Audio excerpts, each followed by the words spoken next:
Ang ganda mo kasing pagmasdan pag nagtatrabaho ka. Pag may hawak kang magnifying glass, para kang bata. Pati yun, nagustuhan ko rin sa'yo. Gusto kita. Dahil ikaw, si Cindy Chen. Hindi na ako si Cindy. Gusto ko na siyang kalimutan. Elaine.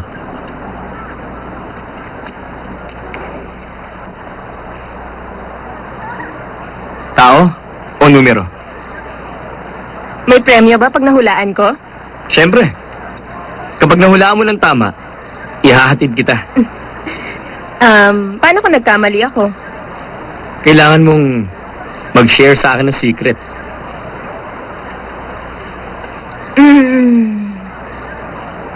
Tao.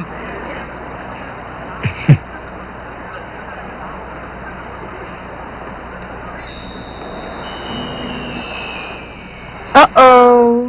Mag-isa akong uuwi ngayon. Mali ang reaksyon mo. Dapat, oo, kailangan ko magsabi ng sikreto. Sige. Anong gusto mong malaman? Nasa puso mo pa ba si Steven? Nasa puso ko pa siya. Pero, parte na lang siya ng nakaraan. At ng kwento ng buhay ko. Mangungumpisal ako, sister. Sige, tungkol saan ba?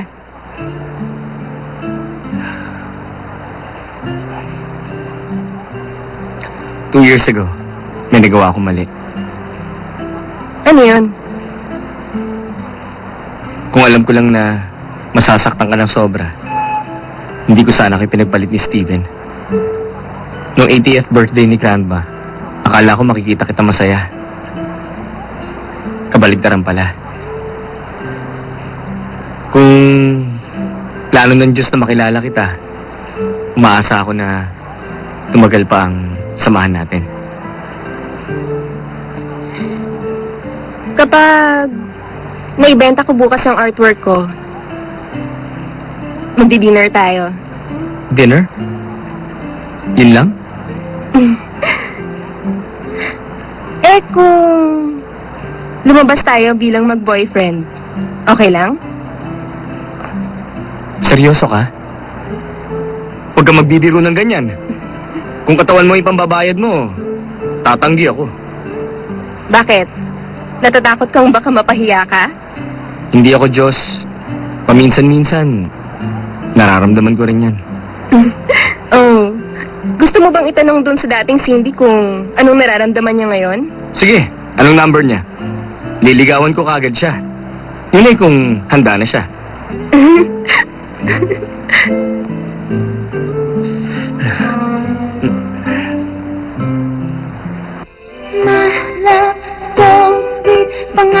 Gusto ko lang po sanang malaman kung bakit Yang Jingjing ang pinili nyo at hindi kami.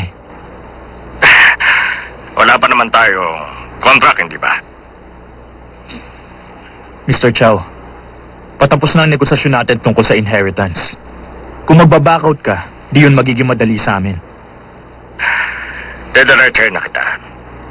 Mas interesado kami ron sa bagong labas sa perfume soap ng Liang Jingjing.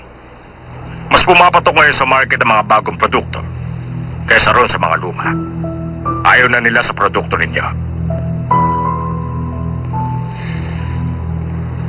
Mr. Chow, bago kayo pumirma ng kontrata, hayaan po muna sana ninyo na mag-usap tayo ng personal. Pwede ako bukas ang hapon. Director, ganito. Hayaan kitang gumawa ng presentation bukas. Pero, hindi ko masisiguro na magbabago ang desisyon ko. Sige po, bukas na lang. Sige.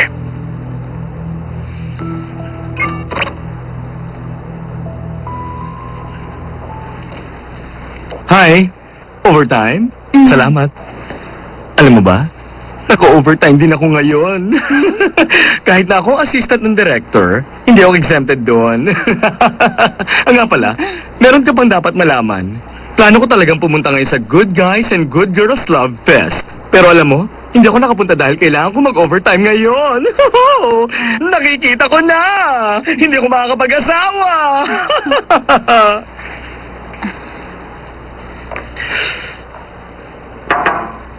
Sir? Pasok. Hi. Director? Pati pala kayo nag-overtime din? May dalawang bagay po akong i-report. Yung una, tungkol sa kumpanya. Yung pangalawa naman po, tungkol doon sa in-order ni Miss Anne na... Yung una muna. Oh, okay. Sure. Director, tungkol po sa lumang detergent factory na kabibili lang natin, sabi po ng HR, masyado raw pong maraming matatandang trabahador doon. Kaya naman, sinasuggest nila na mag-lay off tayo. Huwag niyong gawin yon. Yun lang ang pinagkukunan ng kabuhayan ng mga taga ron. Pakisabi, gawan niyo ng paraan ng HR. Okay. Nga pala, pakisabi ron sa babae sa labas na nakasalamin ng itim. Hindi niya trabahong bumili ng kape at mag-photocopy. Sabihin mo, huwag na niyang gagawin yon. Opo. Pero Director, mahalaga bang bigyan pansin niyo ang ganong kaliit na bagay? Oo naman, company culture yon. Sabihin mo sa kanya, bumili siya ng bagong salamin. Okay, sir. Company culture. Kung gano'n, sir, ibig niyo pong sabihin kailangan bago ang salamin ng lahat ng empleyado ng kumpanya natin? Sa inyo na maganda ang company culture natin at pagkatapos masuunlad pa po ang kumpanya natin, hindi ba, Director? Alam niyo, halata talaga kayo. Ang babaeng yun, hindi siya ang tipo ninyo, okay? Teka, sir. Huwag niyo sabihin ito isang lihim na hindi pwedeng sabihin part 2. Zzz. Di ba may sasabihin ka pa? Mhm.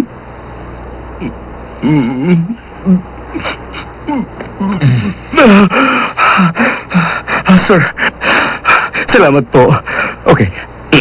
Ito po yun, sir. Tungkol po sa wedding dress ni Miss Anna na pinagawa niya sa Cocoons, sabi po nila, Dumating na yung wedding dress ni Ana na ipinagawa pa niya sa ibang bansa. Tama ba? aba, sir, paano niyo nalaman? Nahulaan niyo ba? Ha? Hindi ko nahulaan. Sinabi na ni Ana, 20 beses na yata. Okay. Nga pala, kung tapos ka na mag-report, umuwi ka na. Ha? Pakiulit po. Ano po yun? Hello, mahina ang signal. Hello, sir? Di ba sabi mo no 1 linggo, pupunta ka sa Good Guys and Good Girls Love Fest? Actually po, sir, upper class good guys and good girls love fest po yun. Basta pumunta ka na. Dali, baka malate ka pa. Nagka-problema sa dealership contract, kaya pupunta ako sa Shanghai. Pwede kang mag-day off bukas. Director, ang bait niyo. Ang OA mo naman. Dali, pumunta ka na sa Love Fest. Baka sisihin mo pa ako kapag hindi ka nakapag-asawa. Sir, thank you po.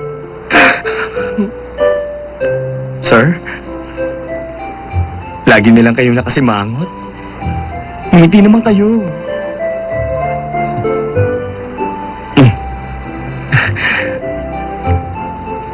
Love Fest!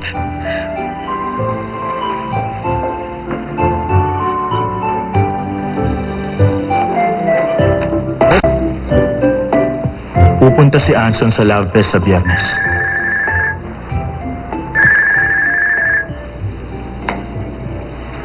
Hello? Bilisan mo, Apo, umuwi ka na. Malapit na siyang manganak. Grandma, next week pa siya mga anak. Ay, nako, basta umuwi ka na ngayon din. Sige po, Grandma.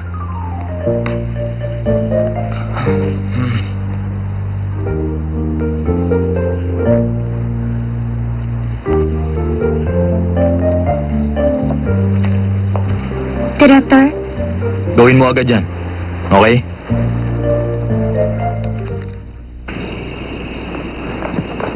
Nanganganak na nga kaya siya?